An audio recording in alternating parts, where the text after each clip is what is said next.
Bien, pasamos ahora al artículo tercero de la Constitución. Este va todo del idioma, ¿no? De la lengua.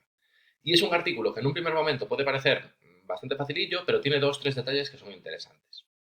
Porque claro, lo primero que nos dice, punto número uno, es que el castellano es la lengua oficial del Estado. Vale. Claro, seguro que muchos de vosotros estaréis diciendo, joder, esto ya lo sé. Sí, es evidente que todos sabemos cuál es la lengua que se habla de forma mayoritaria en nuestro país, pero lo que es interesante respecto a esta primera frase es cómo se denomina el idioma. Vale, fijaros que se le llama castellano.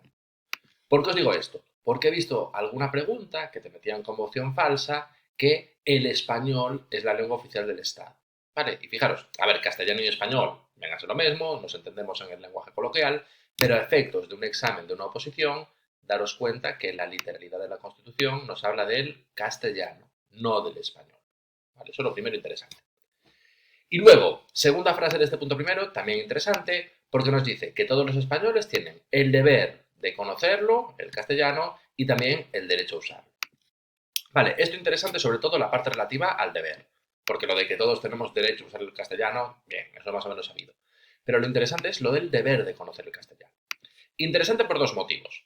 Primero, una cosa que es bastante evidente, que es cuando nos hablan aquí del deber, es un deber muy relativo, ¿vale? Porque está claro que no te van a meter en la cárcel por no conocer el castellano, y aparte es que es bastante evidente que hay un montón de gente en nuestro país que no conoce el castellano, o sea, que hablan un idioma más o menos parecido, pero que no se corresponde en nada con el castellano oficial que tenemos. Entonces, eso, lo primero, que es el conocimiento que hay en el conjunto de la ciudadanía respecto al Estado español es bastante deficitario, por no decir otra cosa.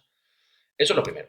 Pero luego, además, a efectos jurídicos, que es lo que interesa siempre en una oposición, a efectos jurídicos lo relevante es que el único idioma que es obligatorio conocer en todo el conjunto del Estado es el castellano. Vale, os digo esto porque en varias comunidades autónomas se quiso introducir también el deber de conocer las lenguas autonómicas. Vale, esto sé seguro de Galicia, Cataluña y el País Vasco. Vale. Entonces, tanto Galicia como Cataluña como el País Vasco, en diferentes normas que fueron haciendo a lo largo de nuestra democracia, en unas normas u otras se quiso introducir incisos relativos al deber de conocer esa lengua autonómica. Vale, por ejemplo, en Galicia, que es lo que más conozco yo, en Galicia, en la Ley de Normalización Lingüística, que es una ley del año 83, si no me equivoco, en esa ley, en su redacción originaria, había un inciso relativo al deber de conocer el gallego. Vale, pues ese inciso relativo al deber de conocer el gallego, el Tribunal Constitucional lo declaró inconstitucional. ¿Vale? ¿Por qué? Porque el Tribunal Constitucional entendió, y sigue entendiendo, que el único idioma que es obligatorio conocer en el conjunto del Estado es el castellano. ¿Vale? Que no se puede introducir la obligación de conocer lenguas autonómicas. Y esto pasó con esa ley de normalización y creo que también con un par de proyectos, con uno de Estatut de Cataluña y con otro de estos de Estatuto del País Vasco, también se quiso introducir el deber de conocer el euskera, de conocer el catalán, y en ambos casos también el Constitucional los declaró inconstitucionales. ¿Vale? Entonces, que sepáis que a efectos jurídicos, el único idioma que es obligatorio conocer, y es un obligatorio, entre comillas, el único idioma que es obligatorio conocer en todo el país es el castellano. Nunca se puede establecer la obligación de conocer lenguas autonómicas. ¿Vale? Eso es lo primero. Y luego, punto segundo, y además así bastante relacionado con esto que estamos viendo, nos dice que las demás lenguas que hay en cada una de las comunidades también serán oficiales según lo que establezcan sus respectivos estatutos.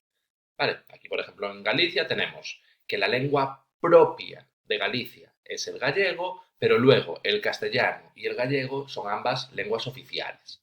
Vale, entonces, a efectos del conjunto del Estado, punto primero, el castellano, lengua oficial del Estado. Y luego, en cada una de las comunidades autónomas, evidentemente el castellano siempre va a ser lengua oficial, porque es lengua oficial del Estado y al final las comunidades autónomas son parte del Estado, pero luego además cada una de las comunidades autónomas podrá también establecer sus propias lenguas oficiales. Vale, pues en Galicia el gallego, en Cataluña el catalán, en el País Vasco el euskera. Cada sitio podrán utilizar la suya. Vale, entonces eso pues muy relacionado también con el modelo territorial que tenemos. Y luego, punto tercero, que este es quizá el que pasa más desapercibido de todo el artículo, pero bueno, en cierta medida es bonito, es una manera de intentar preservar nuestro patrimonio, nos dice que la riqueza de las diferentes modalidades lingüísticas que hay en España es parte de nuestro propio patrimonio cultural. Y como parte de ese patrimonio cultural, pues hay que respetarlo y protegerlo. Vale, entonces aquí lo que se entiende es que el hecho de tener lenguas regionales propias, lenguas autóctonas, nos da más riqueza a efectos culturales. ¿Vale? Entonces se entiende que cada una de las lenguas autonómicas, de las lenguas regionales, forman parte de nuestro patrimonio cultural, nos convierten en un país más rico a nivel cultural y por lo tanto tenemos que darles el debido respeto y la debida protección.